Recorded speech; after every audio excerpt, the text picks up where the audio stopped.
I'm here with Sophia Choudry from Rotibox. Hello, welcome to the London Halal Forum. Thank you very much. What made you want to come and attend the forum? So I'm a speaker today on the panel talking about the effectiveness of storytelling in the halal economy, how that makes an impact. How do you think we should be telling the story of the halal economy? I think it depends on every individual, every business. It should be as authentic as possible. I think that's the key thing here. And what would you want people, both Muslims and non-Muslims, to know about the halal economy? I would want them to know that the halal economy is not just about food, and it's not just exclusively about Muslims. It's so much more than that.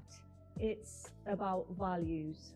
It's about working with honesty, integrity, quality, and that really encompasses so much more than food.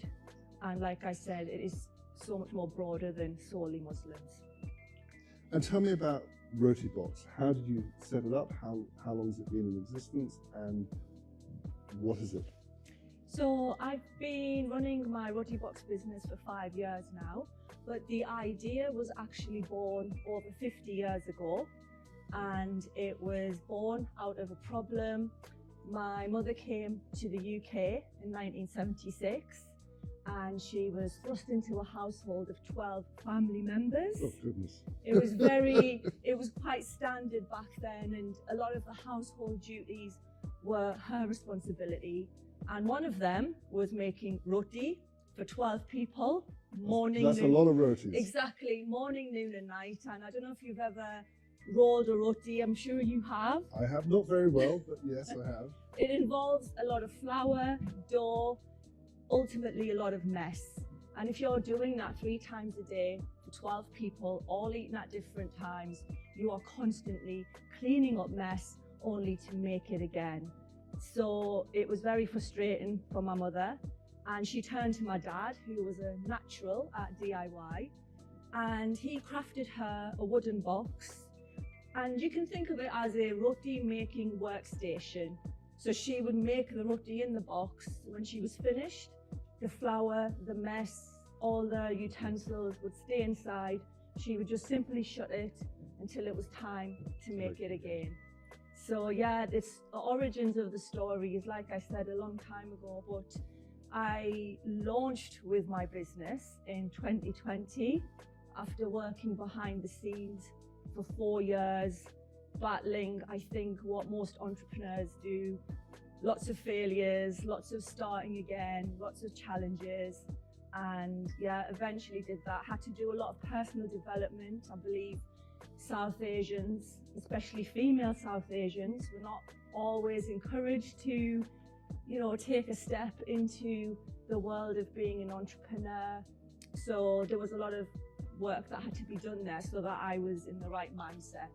And obviously the London Halal Forum is about celebrating the halal ecosystem. And what would your message be to any